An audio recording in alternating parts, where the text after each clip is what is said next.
नमस्कार, मैं हूं संजय शर्मा। आप देख रहे हैं 4 PM न्यूज नेटवर्क।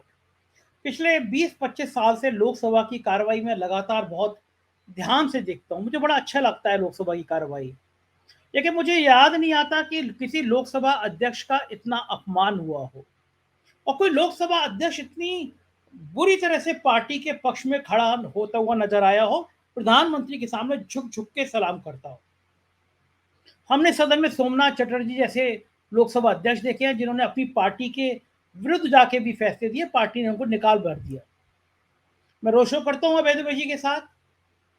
देश के जाने माने पत्रकार हैं, आप उनको रोज देखते हैं एबीपी चैनल पे। मैंने उससे पूछा कि अगर क्या होगा कि अगर लोकसभा अध्यक्ष का यही रवैया रहा। अभय जी का मानना है कहीं ऐसा ना हो कि सारा विपक्ष कह दे कि आप बीजेपी के प्रवक्ता की तरह बन जाइए, हम सदन से चले। मैंने अभय दुबे जी से पूछा कि क्या योगी आदित्यनाथ और मोदी के बीच विराम हो गया है, युद्ध विराम हो गया है? क्योंकि एक साहब हैं शांतनु गुप्ता, आप देखते होंगे, राजनीतिक विश्लेषक के रूप में आते हैं टीवी पे, गंजे अंकल हैं। वो योगी आदित्यनाथ के साथ आए थे। अभी उन्होंने ट्वीट किया है कि मैंने योगी आदित्यनाथ के साथ लंबी मंत्रणा करी, लंबी बातचीत करी, कई विषयों पर बातचीत करी। और उन्होंने फिर उसके बाद में लिखा कि ये याचना नहीं अब रण होगा, और लिखा योगी आदित्यनाथ की बातचीत। मैंने ट्वीट करके पूछा कि शांतनु जी, ये जो रण है ये क्या मोदी से होगा? और घबराए शांतनु गुप्ता ने ट्वीट डिलीट कर दिया। शांतनु गुप्ता ने एक किताब लिखी है योगी आदित्यनाथ के ऊपर। किताब की क्वालिटी बहुत खराब है, 50 रुपए से कम की कीमत की होगी, लेकिन सुना है कि वो अफसरों से उस किताब को खरीदने का दबाव बनाते हैं। और किसी ने आरटीआई में पूछा है, एक मेरे मित्र ने बताया कि लाखों रुपए की किताबें वो बेच चुके हैं। शायद उनकी रोजी रोटी इसी तरह किताब बेचने से चलती है। तो लेकिन उनका ट्वीट करना योगी आदित्यनाथ के साथ फोटो के साथ और लिखना याचना नहीं रण होगा, और बाद में ट्वीट डिलीट कर देना। आप देख रहे हैं साइड में मेरा ये ट्वीट लगा हुआ है। मैंने उनसे पूछा है कि ये आपने ट्वीट डिलीट क्यों कर दिया? तो जाहिर है जब योगी जी के पास उठ के बैठ रहे हैं और कह रहे हैं याचना नहीं रण होगा, उसके बाद ट्वीट डिलीट कर देते हैं, इसका मतलब बीजेपी में कुछ पक रहा है। मैंने पूछा वैद्य जी से क्या पक रहा है। बातचीत बहुत मजेदार, बहुत रोचक है। जरूर सुनिएगा, पूरी सुनिएगा। उससे पहले चैनल को ज्वाइन और सब्सक्राइब करिएगा। चलते हैं अभय दुबे जी के पास। 4 PM न्यूज नेटवर्क में स्वागत है अभय दुबे जी आपका। पार्लियामेंट में एक नई विमर्श, नई बहस को देखने को मिल रही है, वो है लोकसभा अध्यक्ष को लेकर। इतने इतने विद्वान लोकसभा अध्यक्ष रहे हैं, सोमनाथ चटर्जी दादा रहे हैं, वो भी बहुत डांट दिया करते थे, लेकिन हाउस में एक भी आदमी ऐसा नहीं था जो जिसको ये लगता हो कि वो भेदभाव करते हैं। Even then Bharatiya Janata party के नेता भी उन पर कभी भेदभाव करने का आरोप नहीं लगाते थे, समान भाव रखते थे। मौजूदा लोकसभा अध्यक्ष जिस तरह कल अभिषेक बनर्जी ने कहा कि नोटबंदी का जिक्र किया और उनको डांट सा दिया लोकसभा अध्यक्ष ने, ये तो 2014 का मामला। और अभिषेक बनर्जी ने पलट के कहा कि जब 100 साल पुरानी इमरजेंसी की और बाकी 50 साल पुरानी इमरजेंसी की, 100 साल पुराने नेहरू की बात करते हैं बीजेपी वाले, तो आप नहीं टोकते हैं और हमको टोक रहे हैं। इतना ज्यादा कड़ा प्रतिकार देखने को मिला आज। उसके बाद लोकसभा अध्यक्ष ने कहा कि भाषा की मर्यादा, तमाम बातें हो रही हैं। आपको लगता है कि इस लोकसभा में अगर किसी का सबसे ज्यादा पतन देखने को मिल रहा है तो वो लोकसभा अध्यक्ष हैं? सबसे ज्यादा कमेंट देखने को मिल रहा है, राजनीति उन पर बहुत हो रही है, क्यों हो रहा है ऐसा? देखिए, अभिषेक बनर्जी और लोकसभा अध्यक्ष के बीच की जो बहस है, वो बहस दरअसल बताती है कि इस वक्त हमारे देश की राजनीति किस किस दशा और दिशा में है, और दरअसल उसका कारण क्या है, मतलब कौन उसका जिम्मेदार कौन है, किसकी वजह से ये है। जब बजट के ऊपर चर्चा हो रही थी, बजट के ऊपर की चर्चा में अगर एक कोई सांसद 2016 में हुई नोटबंदी की चर्चा करता है, तो उस चर्चा को कैसे रोका जा सकता है? नोटबंदी नरेंद्र मोदी के शासनकाल में हुई थी। नोटबंदी की वजह से देश की अर्थव्यवस्था के ऊपर बड़ा जबरदस्त असर पड़ा। इस वक्त प्रधानमंत्री और उनके समर्थक और उनके दूसरे रणनीतिकार और भाजपा से हमदर्दी रखने वाले लोग चाहते ये हैं कि नोटबंदी के ऊपर चर्चा ना हो, लेकिन नोटबंदी के ऊपर चर्चा तो लगातार होगी। वो कैसे रोका जा सकता है? वो एक अभूतपूर्व किस्म का निर्णय था प्रधानमंत्री का, जिसके अभूतपूर्व नतीजे निकले और भारत की अर्थव्यवस्था को अभूतपूर्व किस्म का नुकसान हुआ। इस समय देश में अगर बेरोजगारी की मारामारी है, तो वो उसकी उसकी उसकी जड़ में नोटबंदी है। कई कारण हैं, लेकिन नोटबंदी उसकी जड़ में है। देश में काला धन है बड़े पैमाने पर, तो उसकी जड़ में नोटबंदी है। और भी कारण है, लेकिन नोटबंदी उसमें एक महत्वपूर्ण कारण है। मेरी यही समझ में नहीं आया कि आखिरकार लोकसभा अध्यक्ष ने अभिषेक बनर्जी को नोटबंदी का जिक्र करने से और नोटबंदी से मौजूदा बजट को, अर्थव्यवस्था की जो मौजूदा दशा और दिशा है उसको जोड़ने से रोका क्यों। देखिए, है क्या कि जो सत्ताधारी दल है उसी का एक सदस्य लोकसभा अध्यक्ष बनता है, तो कुछ कुछ कायदे से आदर्श तो यह है कि लोकसभा अध्यक्ष पूरी तरीके से गैर दलीय हो जाए। भले ही वो एक दल से आया है, लेकिन उसके ऊपर उस दल का बिल्कुल असर नहीं होना चाहिए और उसे निष्पक्ष होकर लोकसभा की कार्रवाई चलानी चाहिए। लेकिन फिर भी उसके अंदर उस दल के प्रति अपने जो मातृ दल है उसका, अपना जो पेरेंट ऑर्गेनाइजेशन है, उसके प्रति एक रुझान दिखाई पड़ता है। सभी में दिखाई पड़ता है। आपने सोमनाथ चटर्जी का जिक्र किया, वो एक बिल्कुल असाधारण और अपवाद स्वरूप व्यक्ति थे जिन्होंने अपनी ही पार्टी का निर्णय मानने से, सीपीआईएम का निर्णय मानने से इनकार कर दिया था। इसके बाद उनको पार्टी से निकाल भी दिया गया। लेकिन ऐसा आमतौर पर होता नहीं है। लेकिन अपने पार्टी के प्रति एक रुझान का होना, और पार्टी अगर कभी गंभीर संकट में हो तो उस गंभीर संकट से अपनी पार्टी को निकाल लेना, ये एक अलग बात है। लेकिन अपनी पार्टी की रोजमर्रा की राजनीति में भी बिल्कुल एक दलबंदी का प्रदर्शन करना, लगातार अपनी पार्टी के हितों की रक्षा करते हुए दिखाई पड़ना और विपक्ष के पीछे डंडा लेके पड़े रहना, ये जो प्रवृत्ति है, ये प्रवृत्ति पहली बार अगर किसी स्पीकर के कार्यकाल में देखी गई है तो वो ओम बिरला साहब के कार्यकाल में देखी। और जिस तरीके से वो व्यवहार करते हैं, अब तो सब लोग देख सकते हैं टीवी के ऊपर, तो ये अपने आप में बहुत ही पीड़ाजनक है जो होता है, बहुत ही पीड़ाजनक है। और अब वही रह गया है, जबकि सारा विपक्ष एक साथ खड़ा हो जाए और कहे कि आप भारतीय जनता पार्टी के प्यादे हैं, हम जब तक आप स्पीकर की कुर्सी पे बैठे रहेंगे तब तक हम संसद में नहीं आ रहे, लीजिए हम जा रहे हैं, आप सरकार चलाते रहिए, आप संसद चलाते रहिए। इस प्रकार का ये हो सकता है भाई, जो लगातार आप ये करेंगे तो ऐसा हो सकता है। कितने सांसद उनके ऊपर आरोप लगा चुके हैं कि आप भारतीय जनता पार्टी का पक्ष लेते हैं। जब खुल के स्पीकर के ऊपर ये सब आरोप लगने लगे तो उसमें और क्या होगा, यही होगा जो होने जा रहा है। अच्छा, वो राहुल गांधी ने भी उस समय कहा था, राहुल गांधी ने हाथ मिलाया तो बराबर में, और जब प्रधानमंत्री के सामने झुक के हुए तो राहुल गांधी ने अपने भाषण में भी कहा था कि आप सदन के पूरे सबके नेता हैं, आपको मतलब उम्र का कोई मतलब नहीं होता, स्पीकर के से कोई उम्र बड़ा है तो उसका पैर थोड़ी ना छुएगा स्पीकर एमपी के लिए। देखिए, ये सब लोग इस तरह से व्यवहार करते हैं, चाहे जगदीप धनखड़ द्वारा प्रधानमंत्री को जिस तरह से उन्होंने नमस्ते किया था, वो अपने आप में एक विवाद हो गया था। ये बिल्कुल नरेंद्र मोदी के सामने इस तरीके से झुके रहते हैं कि इनकी जो संवैधानिक स्थिति है, जिसमें न तो उम्र का कोई महत्व है, न इस बात का महत्व है कि आप नरेंद्र मोदी देश के प्रधानमंत्री हैं और वो भारतीय जनता पार्टी में जब आप केवल सांसद बन के आए थे, नरेंद्र मोदी आपके नेता थे। इन बातों से कोई फर्क नहीं पड़ना चाहिए। जब आपको ये पद प्राप्त हो गया है तो उस पद की गरिमा और उस गरिमा का जो इतिहास है उसका सम्मान करना आपका कर्तव्य है। ये लोग वो नहीं कर रहे हैं और बिल्कुल जिसे कहते सरकार के हितों को साधने में खुलेआम, बिना किसी संकोच के, बिना किसी आड़ के, बिना किसी पर्दे के लगे हुए हैं। और इस तरह पूरी लोकसभा की जो कार्रवाई है, जो बहस है, वो सिर्फ इस पूरी प्रक्रिया से, इस पूरे रवैये से विकृत हो जाती है। एक तो खुद समझ में नहीं आ रहा होगा अध्यक्ष को कि अगर किसी दिन सब विपक्ष ने कह दिया कि संभालिए अपने आप को, तो कितनी बेइज्जती होगी, पूरे इतिहास में लिखा जाएगा पहले लोकसभा अध्यक्ष हैं कि इतनी बड़ी ताकत वाले विपक्ष ने, ये कोई मामूली विपक्ष नहीं है, ये बहुत ताकत वाला विपक्ष है, वो मना कर दे कि भाई आप संभालो, तो अध्यक्ष को नहीं लग रहा कि मेरी बहुत विषम परिस्थिति मेरे सामने हो सकती है, मेरी बेइज्जती हो सकती है? नहीं, उसकी उन्हें कोई परवाह नहीं है। और दूसरे एक और बात है, ये भी देखना चाहिए कि मान लीजिए इस वक्त विपक्ष के पास 233 सीटें, 233 की संख्या है। 233 की संख्या स्पीकर के खिलाफ महाभियोग नहीं चला सकती। अगर मतलब ऐसी स्थिति नहीं है कि विपक्ष कहे कि इनको लोकसभा के स्पीकर के पद से हटाया जाए, वो ऐसी स्थिति में नहीं है। तो वो ये जानते हैं कि उनको महाभियोग करके नहीं हटाया जा सकता।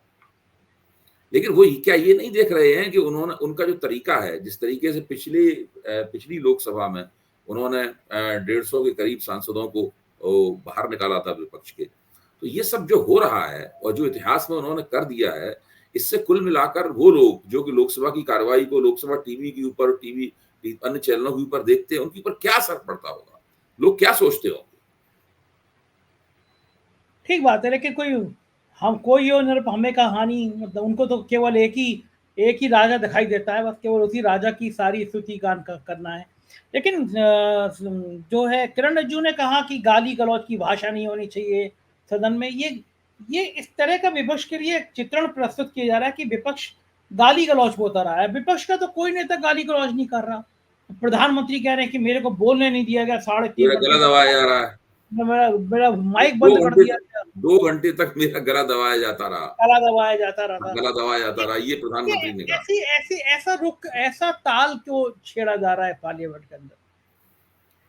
देखिए, अब मैं समझता हूं कि भारतीय जनता पार्टी 4 जून से पहले, 4 जून के बाद लगातार एक किसी ऐसे मुद्दे की तलाश में है कि वो किसी तरीके से विपक्ष के ऊपर हावी हो सके।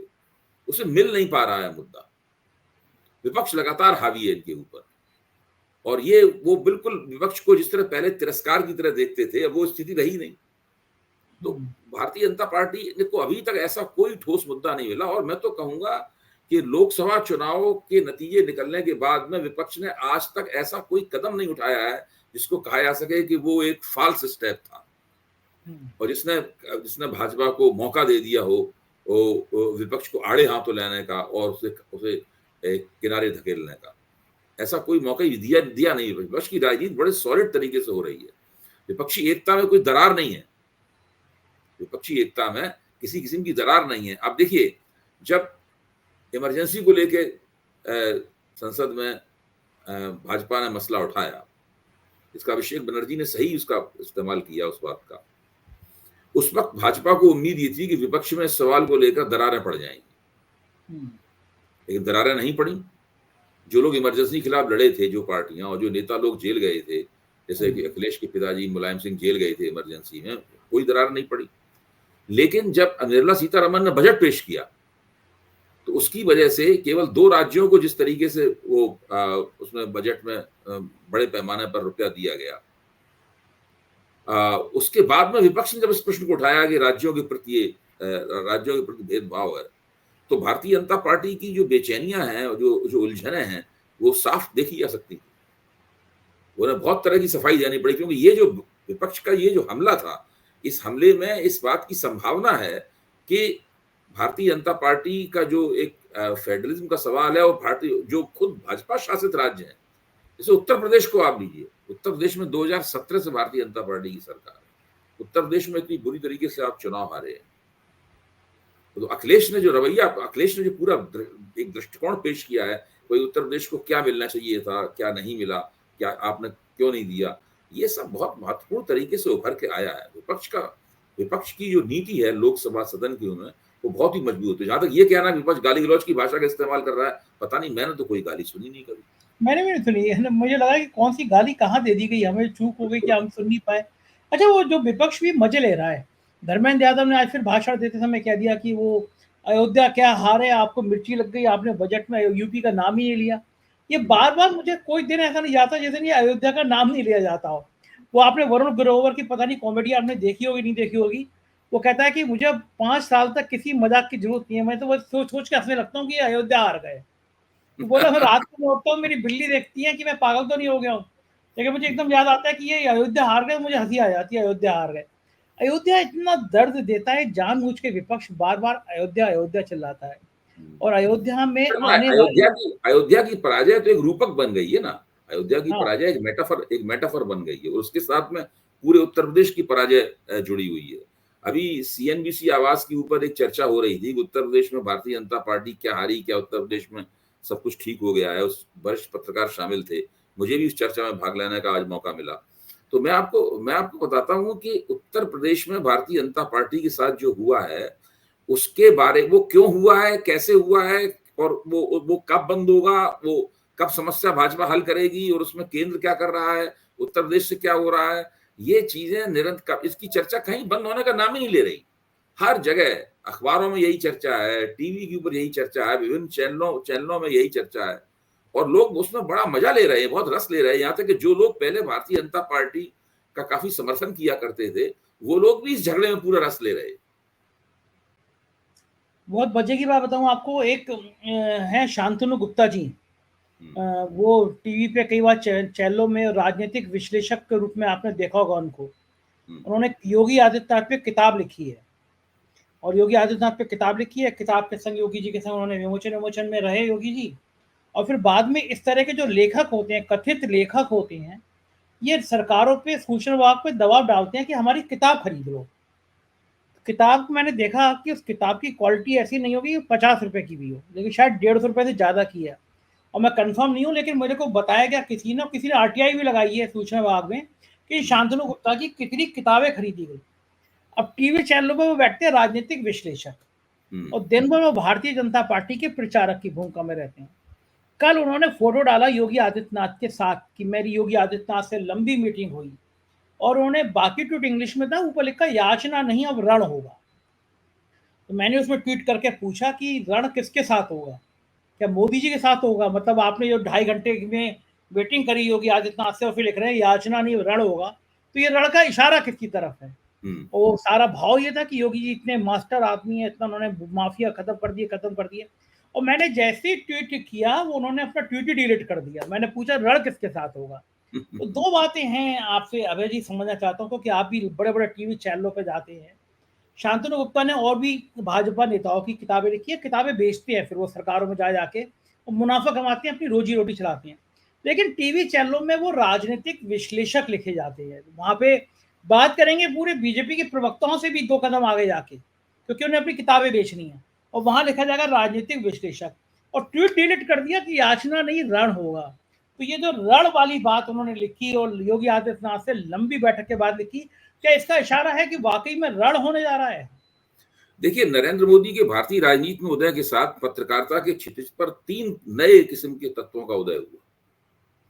एक वो तत्व है जो कि भारतीय जनता पार्टी के प्रवक्ता के रूप में सामने आया। ये एक खास तरह का, पहले भी पार्टियों के प्रवक्ता होते थे, भाजपा के भी प्रवक्ता होते थे। मुझे याद है निर्मला सीतारमण भाजपा की प्रवक्ता हुआ करती थी, प्रकाश जावड़ेकर भारतीय जनता पार्टी के प्रवक्ता हुआ करते थे। कांग्रेस के जब भ्रष्टाचार विरोधी आंदोलन चल रहा था तो हरीश रावत कांग्रेस के प्रवक्ता के तौर पर सामने आते थे, संजय निरुपम कांग्रेस के प्रवक्ता के तौर पर सामने आते थे। तो ये लोग कांग्रेस के प्रवक्ता होते थे। आप समझ सकते हैं कि कांग्रेस के प्रवक्ता किस तरीके से थे। लेकिन भारतीय जनता पार्टी ने प्रवक्ताओं की एक खास तरह की नस्ल पैदा की, उनको एक विशेष तरह का प्रशिक्षण दिया गया कि किस, उस प्रशिक्षण की अंदर ये खास बात ये थी कि किस तरीके से विपक्ष का मजाक उड़ाना है, और जो भारतीय जनता पार्टी के आलोचक हैं उनको बुरी तरीके से घेरना है, उनको गद्दार वगैरह कहना है, और हर बात को घुमा फिरा के यहाँ पे ले आना है कि देखिए जनता हमारे साथ है, आपकी आलोचनाएं बेकार हैं क्योंकि चुनाव हम जीतते हैं, आपकी आलोचना का कोई मतलब नहीं है क्योंकि चुनाव हम जीतते हैं। ये पूरे हर प्रवक्ता के तर्क की केंद्रीय बात होती थी। दूसरे किस्म का जो तत्व हो रहा वो था संघ विचारक। ऐसे बहुत से लोग टीवी में पेश किए आने लगे, इनके नाम के नीचे संघ विचारक लिखा जाता था।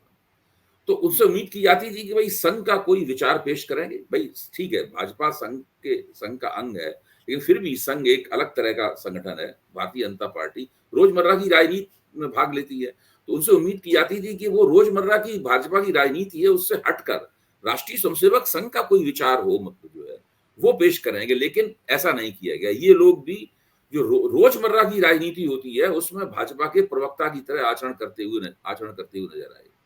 और एक तीसरे किस्म का व्यक्ति, एक तत्व आया निकलकर, जो जिसको राजनीतिक विश्लेषक कहा गया। ये ना संघ विचारक है, ना भाजपा का आधिकारिक प्रवक्ता है, लेकिन करता वही है, इसका भी आप जिक्र कर रहे थे। इसने निष्पक्ष पत्रकार के नाम पर भारतीय जनता पार्टी, हिंदुत्व की विचारधारा और राष्ट्रीय स्वयंसेवक संघ, इन्हीं तीनों के तथ्यों को आगे बढ़ा। ये 3 तरह के तत्व लगातार टीवी पे आते रहे। मान लीजिए एंकर के बाद में 6 लोग टीवी के ऊपर हैं, तो 3 तो इस तरह के व्यक्ति हो गए। एंकर भी काफी कुछ भारतीय जनता पार्टी की तरफ झुका रहता था। उसके बाद निष्पक्षता दिखानी है तो उसमें मेरे जैसे लोगों को भी बुला लिया जाता था, तो या कांग्रेस के प्रवक्ता को भी बुलाना जरूरी है। अगर उत्तर प्रदेश में बहस हो रही है तो समाजवादी पार्टी को बुला लिया जाए। तो इस तरह के 3 एलिमेंट बहुत बड़े पैमाने पर पैदा हुए। इन लोगों ने किताबें भी लिखी, ये लोग अखबारों में भी लिखने लगे, और इन लोगों का एक और दावा होता है, इन लोगों का दावा होता है कि ये ना भीतर की खबर है। ये सब लोग दावा करते हैं भीतर की खबर है। आज उत्तर प्रदेश पे चर्चा जब हो रही थी तो उसमें सब लोग कह रहे थे कि एक सज्जन थे, वो कह रहे थे कि मैं तो आज इतने जब आ रहा था 17-18 मिनट तक लगातार मैं योगी जी के खेमे से बातचीत करता रहा। गनीमत रही उन्होंने ये नहीं कहा कि मैं योगी जी से बात करता रहा। मतलब बहुत से ऐसे लोग हैं जो इस तरह यहां से बात शुरू करते हैं, मुझे ये पता है कि ऐसा हो रहा है, मुझे पता था कि ऐसा होने वाला है। उनके पास कोई विश्लेषणात्मक परिप्रेक्ष्य नहीं होता है। वो अपनी अंदरूनी खबर रखने की, अंदरूनी संपर्कों की जो दावेदारी है, उसके आधार पर अपनी बात जो है वो बात पेश करते हैं, ये मानकर इससे उनकी बात का वजन बढ़ जाएगा। देखिए, ये सब चीजें उस वक्त चलती हैं जबकि आपकी पार्टी का रुतबा बरकरार हो, पूरा विमर्श आपके पक्ष में झुका हुआ हो। लेकिन एक बार जब आप चुनाव हार जाते हैं, आपकी पार्टी का रुतबा खंडित हो जाता है, आपकी पार्टी के अंदर गृहयुद्ध छिड़ा हुआ है, उस वक्त इस तरह की बातें करने से कोई भी लाभ नहीं होता। उस वक्त इस तरह की बातें करने वाले लोग हास्यास्पद नजर आते हैं। वो यही नजर आते हैं कि ये भारतीय जनता पार्टी के ही एक व्यक्ति हैं जो उसमें किसी एक खास गुट की तरफ खड़े हुए हैं और उसके पक्ष की बात कह रहे हैं, जैसा कि अभी आपने बताया, अभी इन सज्जन का जिक्र किया। हाँ, ये इस तरह के कई लोग देखते हैं। अच्छा, कुछ नाम, चर्चित नाम, प्रवक्ताओं की आपने नाम ली। एक जमाने में प्रकाश जावड़ेकर, राजीव प्रताप रूड़ी, संबित पात्रा, रविशंकर प्रसाद, ये सब बड़े चमकते हुए चेहरे थे। अब तो इनको छोड़ दिए। संबित पात्रा भी बहुत कभी कभी दिखाई देते हैं। रविशंकर प्रसाद की तो उम्मीदें जगी होंगी कि भाई मंत्री पद, ये सब एकदम हाशिए पे क्यों ढकेल दिए गए? कारण क्या होगा? किसी टाइम में बीजेपी की सबसे टीम में सबसे आगे रहने वाले लोग, और अब एकदम इतने हाशिए पे चले।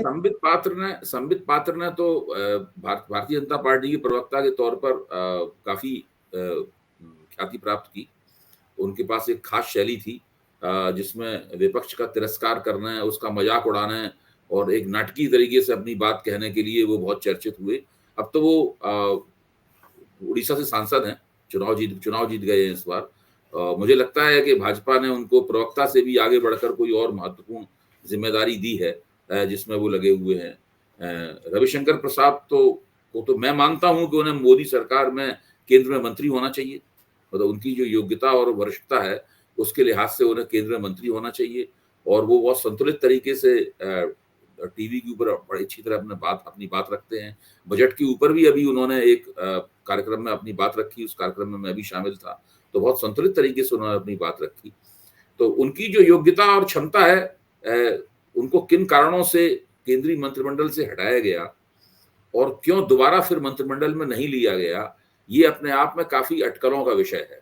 इसमें बहुत सारी बातें कही जाती हैं, लेकिन अभी तक कोई भी बात ऐसी सिक्काबंद तरीके से, प्रमाणिक तरीके से नहीं आ पाई। और जहां तक और दूसरे लोगों का सवाल है, भारतीय जनता पार्टी का किरदार पूरी तरीके से बदल चुका।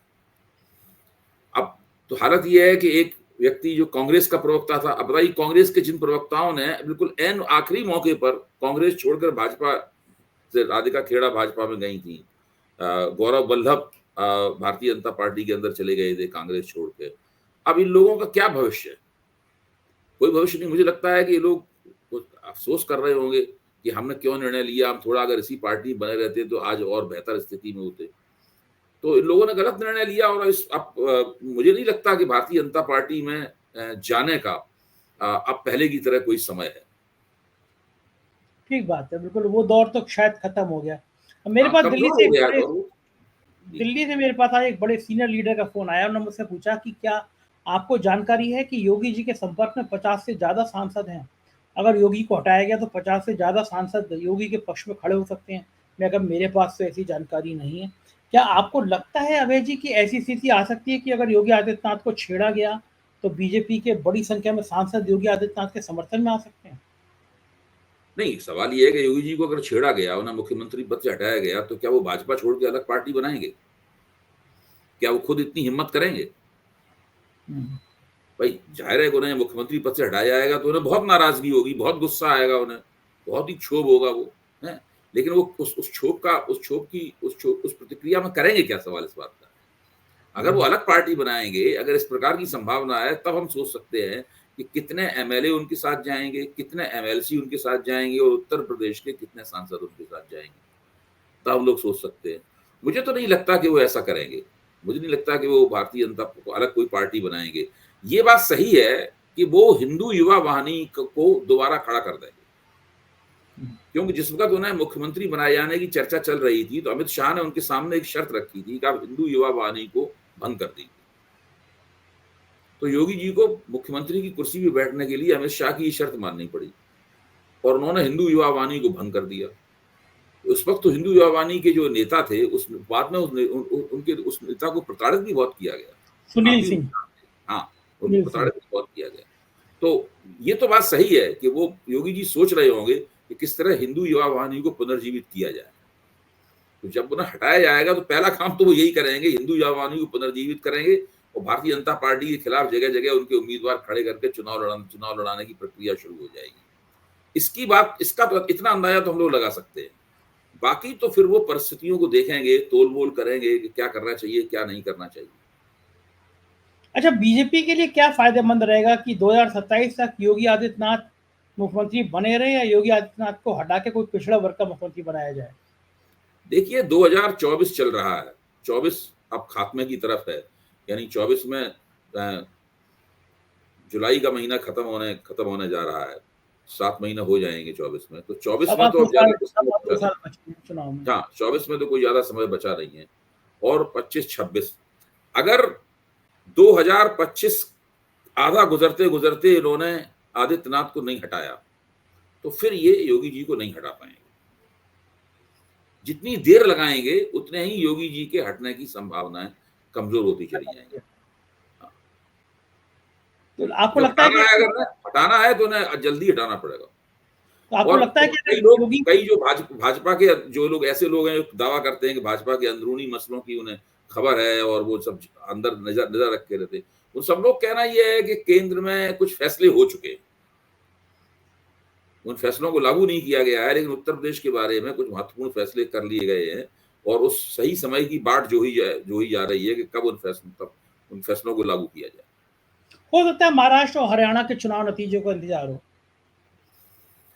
मेरे ख्याल से सबसे पहले उपचुनाव हो जाएं, उपचुनाव के नतीजे क्या होंगे तो वो भी एक काफी बहुत, उसके बाद भी वो फैसले लिए जा सकते हैं।